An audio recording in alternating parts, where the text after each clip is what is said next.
Hi friends, Amit Ahuja with a new video.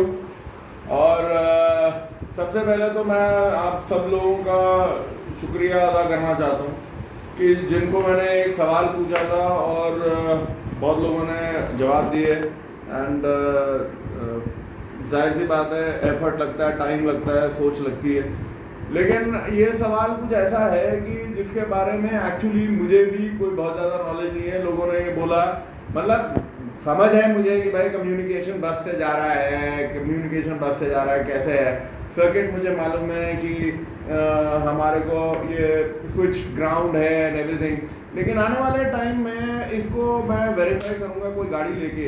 And उसमें क्या है कि मेरे को ये देखना है कि क्या कूलेंट सेंसर, जो कूलेंट टेम्परेचर सेंसर है, वो बीच में इन्वॉल्व होता है कि नहीं होता। जाहिर सी बात है, रिले इन्वॉल्व होती है, फैन रिले।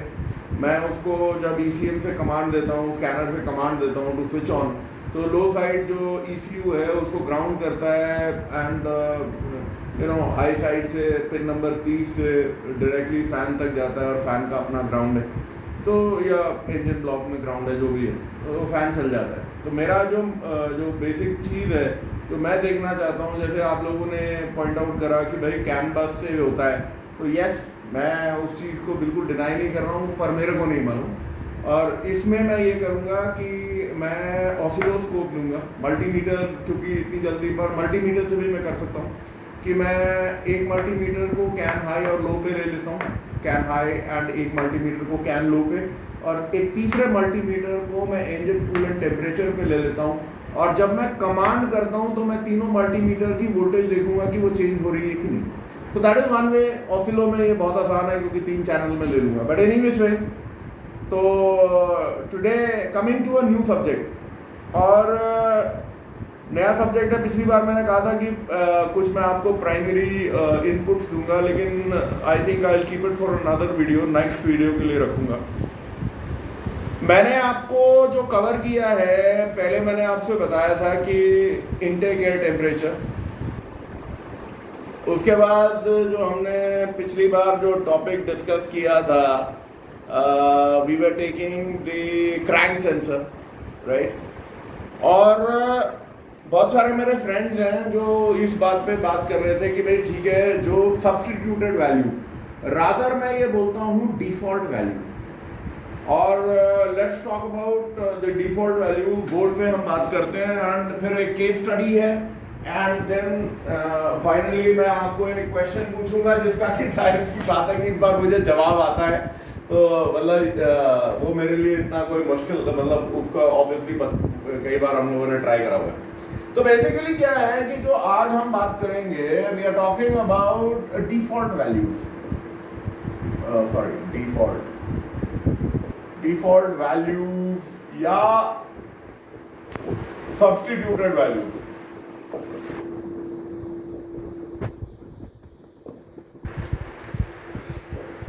अब मैं आपको इसका सिंपल एग्जांपल देता हूं, क्योंकि जो आज का जो टॉपिक है वो again mass air flow sensor पे है माय फ्रेंड्स। और मैं आपको बताऊंगा कि कितना सर में दर्द हो जाता है। आपने लोगों ने सबने देखा होगा कि कुछ ऐसी गाड़ियां हैं, और हर टेक्नीशियन ने देखा है कि कुछ ऐसी गाड़ियां हैं, अगर हम उनके मास एयर फ्लो सेंसर को डिस्कनेक्ट कर देते हैं तो ना तो इमीडिएटली कोई चेक इंजन लाइट आती है, या आ भी जाती है तो उससे गाड़ी की स्टार्टिंग के ऊपर कोई फर्क नहीं पड़ता, गाड़ी स्टार्ट हो जाती है। और कुछ ऐसी गाड़ियां हैं जिसमें कि गाड़ी स्टार्ट ही नहीं होती, देयर इज एब्सोल्युटली। तो जो गाड़ी स्टार्ट होती है उसमें हम लोगों को यह देखना है कि ECU अपने अंदर एक डिफॉल्ट वैल्यू होती है, जिसको कि वो जब उसको ये दिखता है कि let's say mass air flow sensor unplugged है, तो वो एक डिफॉल्ट वैल्यू पे चला जाता है और गाड़ी को स्टार्ट कर देता है।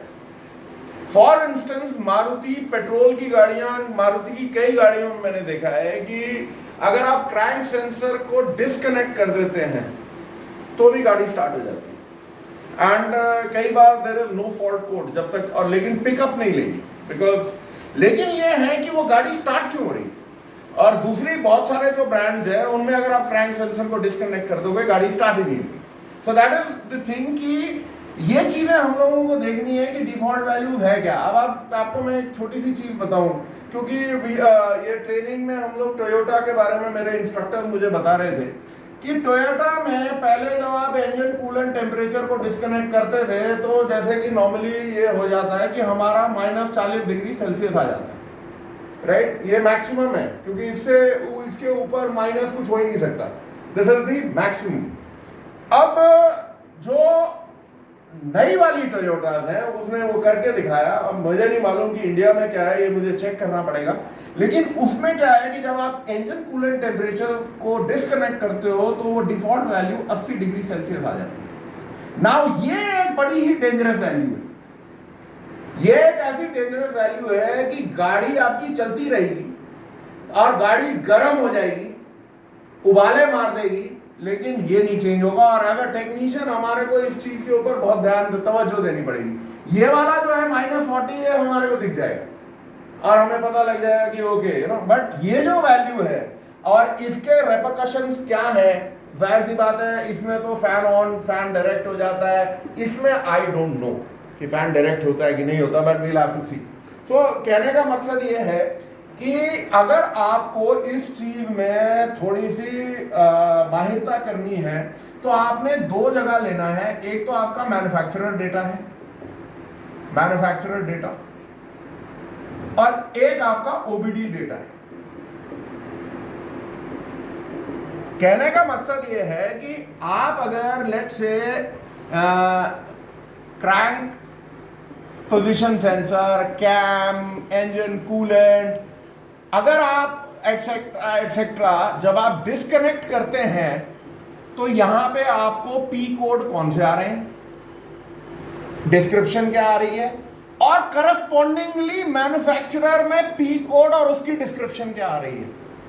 उससे हम लोगों के पास एक, जब हम मल्टी ब्रांड स्कैनर यूज करते हैं तो हम लोगों को अपने स्कैनर के बारे में ये पता लग जाएगा कि हमारा स्कैनर या जो ECM है या जो हमारा स्कैनर जो VCI है, व्हीकल कम्युनिकेशन इंटरफेस, जो भी स्कैनर है, whatever, X2, launch, Autel, G scan, Carman, Snap on, Bosch, whatever, कि वो जो वैल्यू दे रहा है वो क्या सब्स्टिट्यूटेड वैल्यूज है, क्योंकि OBD2 में आपको एक्चुअल वैल्यूज मिलेंगी, एक्चुअल वैल्यूज मिलेंगी, एक्चुअल डिस्क्रिप्शन मिलेगी। और ये एक इतना बड़ा सब्जेक्ट है जिसके बारे में प्रैक्टिकली कोई भी इंडिया में उस टेक्नीशियन को मैं दावे के साथ कह सकता हूं कि 99% को मोड 1 से लेके 10 तक के बारे में और वो क्या क्या कर सकता है कुछ नहीं मालूम। एंड दिस इज समथिंग जिसके बारे में हमें पढ़ना चाहिए। सो अगर आपको अपनी एक लाइब्रेरी क्रिएट करनी है तो this is the way to start. जौन सा भी आपके पास स्कैनर है, जो भी है, उसको आप एक बार को प्लग करके उस पर एक्सपर्टाइज करें। सो नाउ मूविंग ऑन, जब ये बात हो ही गई तो साहब एक काम करते हैं। आज ऐसा हाल है कि ये हमारा डस्टर साहब भी टूट गए, चलो कोई बात नहीं।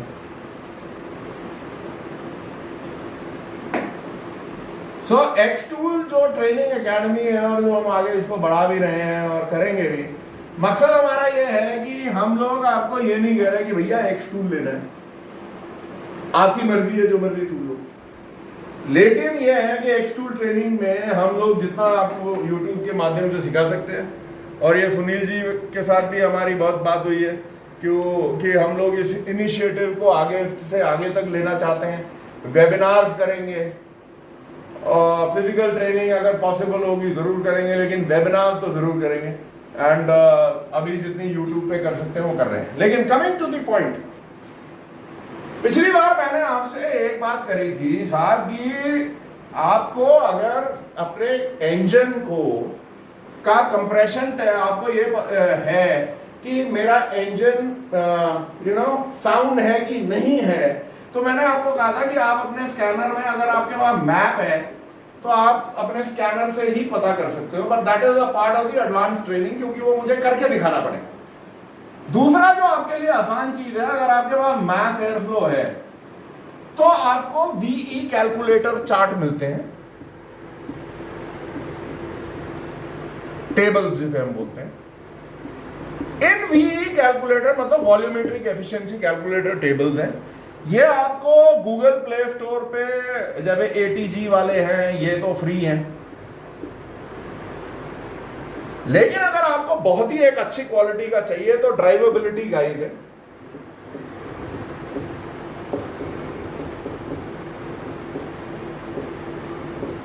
ड्राइवेबिलिटी गाइड अमेरिकन कंपनी है, और ऐसा नहीं है, मुझे को भी मेरे ट्रेनर्स ने बताया तो, और उनको मैंने चेक किया तो इनके पास बहुत अच्छे कैलकुलेटर्स हैं, वी के नहीं, एमिशन के भी हैं, प्रेशर ट्रांसड्यूसर के, लेकिन वी कैलकुलेटर और महंगे भी नहीं, मतलब और 1400-1500 रुपए का कैलकुलेटर है। वो जो भी आपसे डेटा मांग रहा है, जैसे मैंने पिछली बार भी जिक्र किया था कि पेट्रोल हो डीजल हो आपने डालना है, टर्बोचार्ज है, नेचुरली एस्पिरेटेड है, जो भी है वो आपने डालना है, उसकी डिस्प्लेसमेंट कितनी है, क्यूबिक कैपेसिटी कितनी है उसने डालना है। बाकी जो आपसे वो स्कैनर का डेटा मांगेगा कि ग्राम्स पर सेकंड कितनी है, आपने वाइड ओपन थ्रॉटल पे कितना है, आइडल पे कितना है, 2500 आरपीएम पे, वो डेटा आपने भरना है और वो आपको पूरा आपका इंजन का बता देगा। वो यहां तक बता देगा कि अगर आपका मास एयरफ्लो सेंसर खराब है तो वो आपको इस पे क्वेश्चन मार्क कर देगा कि check your mass airflow sensor, आपका इंजन ठीक है, मास एयरफ्लो सेंसर खराब है। इतने तक की वो कैलकुलेटर है। उनका एमिशन कैलकुलेटर जो है वो इतना बढ़िया है कि आपका जो 3-वे कैटालिटिक कन्वर्टर है, जिसमें आपका प्लैटिनम, पैलेडियम, रोडियम वगैरह लगे हुए हैं, प्रेशियस मेटल जिसे हम बोलते हैं, आपके एमिशंस के बाद से वो ये बता देगा जो आप डेटा डालोगे कि आपके ये कैटालिटिक कन्वर्टर कितना टाइम और चलेगी, कितना खराब हो चुके हैं और कितना चलेंगे। तो एनीवे, सो टुडे का जो केस स्टडी है मैं आपको बताता हूँ साहब कि काश मैंने ये पहले कर लिया होता तो मैं जो मेरी इज्जत का फलूदा हुआ, और उसके बाद जाहिर सी बात है भाई, वो कहते हैं ना, वो बाय डिफॉल्ट कई चीजें ऊपर वाला ही बोल देता है और सामने दिख जाती है। अब आ गई गाड़ी थी जनाब, जैसे कि मैंने हर बार बोला है कि मैं नाम नहीं लूंगा कौन सा ब्रांड है, गाड़ी में जो फॉल्ट कोड थे,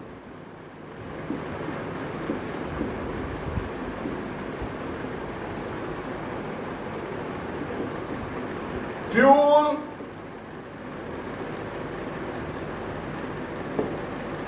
pressure low, fuel volume low, APP sensor,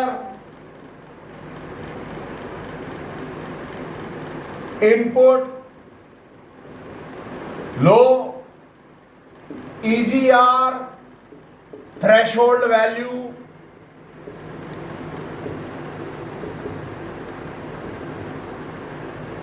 आपका जनाब, हाँ, बूस्ट प्रेशर,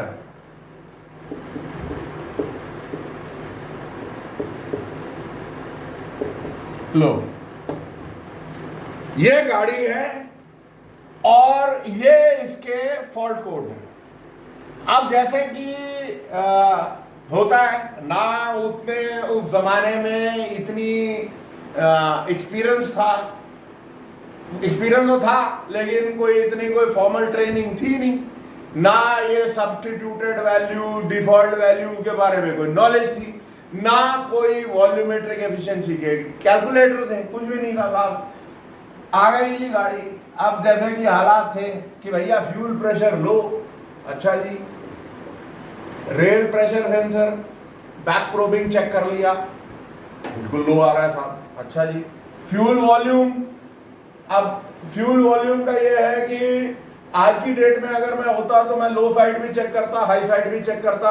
उस जमाने में हाँ जी, फिल्टर तक आ रहा है, डीजल आ रहा है जी, फिल्टर से आगे जा रहा है जी, अच्छा जी। उसके बाद क्या करें, कुछ नहीं मालूम।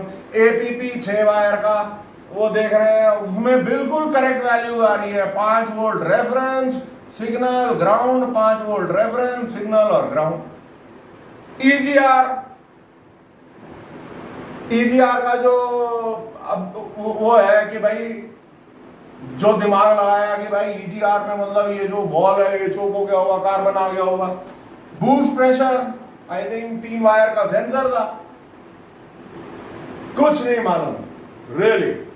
इट वॉज लाइक बिल्कुल ही इसने हमारा सर में दर्द कर दिया। लाइव डेटा जब हम देखें तो एट आइडल जाहिर सी बात है कि ऑन इंजन ऑफ पे क्या देखना। एट आइडल वो आ रहा है कि मास एयर फ्लो वैल्यू 6 ग्राम पर सेकेंड। ये भी ठीक है जी, अब करें तो करें क्या भाई साहब। अब हुआ यूं कि कई दिन हो गए, ये साफ कर, ये बदल, इस गाड़ी का उठा के बदल, उठक पटक सब कर ली, कुछ नहीं हुआ। मतलब ज्यों कि त्यों फॉल्ट कोड कर क्लियर करें, कुछ ड्राइव साइकिल के बाद आ जाए। लास्ट में ये हुआ कि साहब फॉल्ट का निकला, और वो भी बाय डिफॉल्ट। मतलब ये है कि रेस दे रहे थे या रेस पे पैर पड़ गया अचानक, गॉड नोस, मैं नहीं जानता हूं, ये हमारी मेरे मुकद्दर में ठीक होना लिखी थी। तो जब वो गाड़ी पहुंची जनाब अबाउट मतलब पैर पड़ गया या दबा दिया मेरे को याद नहीं, लेकिन जब वो 3,500 आरपीएम के आसपास या 3600 आरपीएम व्हाटएवर, तो जो ग्राम्स पर सेकेंड है वो बढ़ के हुआ करीबन 23 ग्राम। ये थोड़ा हमें, मैंने कहा थोड़ा सा ये मतलब 23 था या 18 something like that, I think it was like less.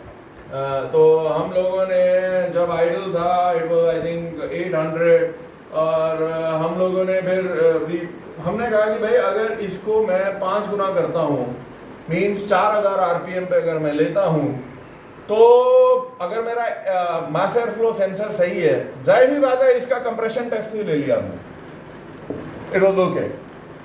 4000 RPM लेता हूँ तो जो इसकी वैल्यूज थी वो जाहिर सी बात है they should have been about something to the tune of 75 gram per second या इससे ज़्यादा होनी चाहिए थी डिपेंडिंग। और इसके बाद जब मैन्युफैक्चरर्स मैनुअल में हमने चेक करा, तो मतलब मैं एक आपको एक बेस फिगर दे रहा हूँ ये क्योंकि देयर इज नो पॉइंट।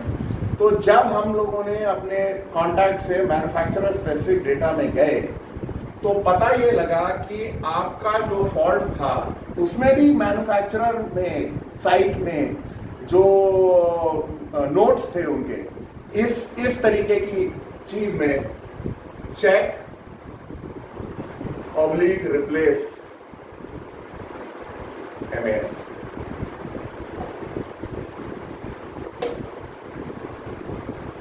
जब मास एयर फ्लो सेंसर, बात ये है, अब आप पूछेंगे कि भाई साहब ये क्या हुआ मास एयर फ्लो के साथ। तो आज मैं दावे के साथ आपको ये बता सकता हूं कि होता ये है कि अगर आपके गाड़ी में मास एयर फ्लो सेंसर है और वो अंडर रिपोर्टिंग कर रहा है, मतलब कम दिखा रहा है, तो ECM जो है वो फ्यूल कम कर देगा। ये हर मास एयर फ्लो के सेंसर की गाड़ी में आप देख लेना, आप इसको मास एयर फ्लो सेंसर की वैल्यू को घटाना तो आपका फ्यूल भी घट जाएगा, चाहे वो डीजल हो चाहे पेट्रोल। और अगर आपकी गाड़ी MAP है, मैप है, तो इसका बिल्कुल उल्टा है, ट्राई कर लेना। अगर आपका मैप सेंसर जो है वो कम दिखा रहा है तो आपके फ्यूल ट्रिम्स बढ़ जाएंगे, उल्टा है। और ये इट्स अगेन लंबा सब्जेक्ट है एंड बट ये बुलेट पॉइंट्स हैं, ये आप अपने जहन में डाल लें। मास एयर फ्लो सेंसर है तो इट शुड बी आपका, अगर वो अंडर रिपोर्टिंग है तो वो है। हुआ क्या कि मास एयर फ्लो सेंसर तो कम है, मतलब उसने फ्यूल कम कर दिया, तो ये तो आने। और ये जो फॉल्ट कोड है वो क्यों आए कि जो ड्राइवर है वो पेडल को दबा रहा है, ECM जो है फ्यूल कम कर रहा है, ये सारे फॉल्ट कोरिलेट हो गए। और जाहिर सी बात है कि जब एयर के फॉल्ट्स आएंगे तो आपका EGR और बूस्ट, ये आपके जो यही मैं बोलता हूं, ये सब्स्टिट्यूटेड वैल्यूज जो हैं, डिफॉल्ट वैल्यूज आपकी अपने आप जुड़ती रहेंगी। जितना आप इस गाड़ी को ठीक नहीं करोगे उतनी देर तक आप और एक दो चीजें आपकी और जो जोड़ सकता है वो जोड़ देगा। So that is the thing before I find out the video. तो आई होप आप इस केस स्टडी से कुछ सीखेंगे। और भाई तुम सीखे रहो। सो जाने से पहले एक मेरा आपसे सवाल है, क्योंकि मुझे बहुत सारे आजकल यही पूछते रहते हैं कि भाई साहब वो जो ये इसके ऊपर टॉपिक के ऊपर मैं बात करूंगा कि भाई साहब ऐसा है, वो एक्स टूल में DPF का वो कब आएगा अपडेट होने का, वो उसका अपडेट कब आएगा DPF प्रोग्रामिंग या रीजनरेशन का। तो अब बात ये है कि इन कई शख्सों से मैं पूछता हूँ कि भैया आपको DPF के बारे में पता है? तो ये बिल्कुल पता है। अच्छा, तो उन्हीं टेक्नीशियन से सवाल है, ये लो जी आपकी BS6 गाड़ी है, मैं BS4 बोलूंगा, BS6 गाड़ी, आपका इंजन कूलेंट टेम्परेचर आपने डिस्कनेक्ट कर दिया या हो गया, तो आपकी गाड़ी क्या क्या करेगी? कमेंट सेक्शन में कृपा करके मुझे बताने का कष्ट करें। एंड जाने से पहले थैंक यू ऑल उन सारे जेंटलमैन का जिन्होंने मैं सवाल पूछा और उन्होंने अपना टाइम लिया मुझे जवाब देने का। मैं उनसे फिर वही उम्मीद करता हूं कि प्लीज मुझे आपके जवाब का इंतजार रहेगा। Till we meet again with a new video. Cheers, take care, bye bye.